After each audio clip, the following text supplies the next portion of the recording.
Чинган Auto представила свой новый кроссовер-купе КС-85 на автосалоне в Ганчжоу. Пока что КС-85 предназначен только для Китая.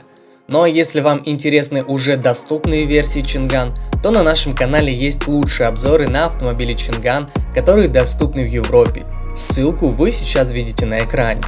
Также есть информация, что многие дилеры из Европы заинтересованы в данной модели и рассматривается вариант экспортных версий. Отчеты показывают, что гибридная версия с подключаемым модулем также может появиться на рынке после двух первоначальных бензиновых вариантов. Стиль этого кроссовера имеет очень мало общего со стилем его собрата по платформе КС-75, который является более традиционным внедорожником.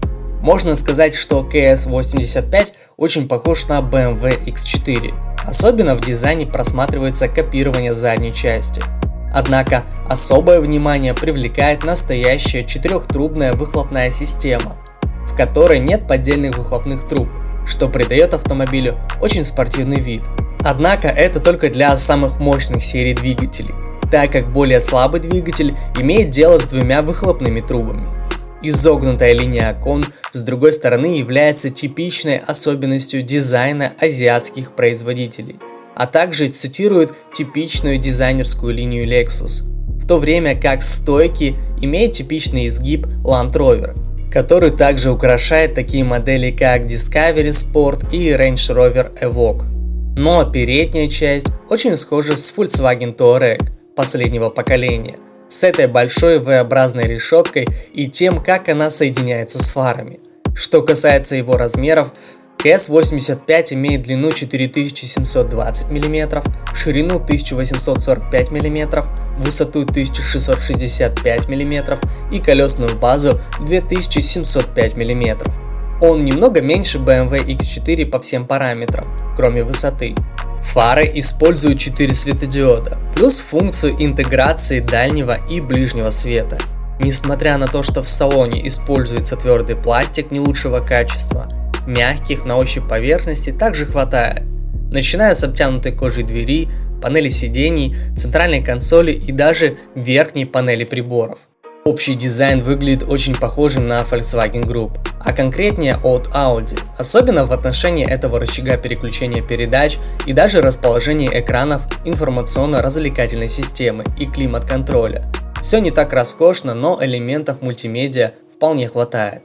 На самом деле это очень маленький прямоугольный дисплей, окруженный сенсорными и физическими кнопками. Компоновка и программное обеспечение очень современное. Впечатляет тот факт, что КС-85 оснащен 360-градусной 3D камерой, как и некоторые из самых роскошных авто в своем сегменте. В качестве источников привода также доступен 1,5-литровый 4-цилиндровый турбобензиновый двигатель мощностью 178 лошадиных сил и 2-литровый 4-цилиндровый турбобензиновый двигатель мощностью 233 лошадиные силы. Более слабый агрегат имеет максимальный крутящий момент 265 Нм, в то время как 2-литровый давит на приводный вал 360 Нм. Более слабый агрегат связан с 7-ступенчатой коробкой передач с двойным сцеплением, в то время как передача мощности в более мощном двигателе осуществляется через 8-ступенчатую автоматическую коробку передач. Максимальная скорость данного авто 220 км в час, а разгон от 0 до сотни занимает меньше 8 секунд. Рыночная цена на базовую версию составляет 24 500 долларов, если не учитывать импортные пошлины, транспортные расходы и налоги. Это делает Чинган КС-85 абсолютным ценовым лидером в этом сегменте, потому что BMW или Mercedes в этом же сегменте стоят вдвое дороже. Таким образом, новый китаец хорошо подготовлен для жесткой конкуренции в сегменте внедорожников купе. На этом все, спасибо, что были с нами, поддержите нас лайком и подпиской, а мы в свою очередь будем радовать вас свежими обзорами.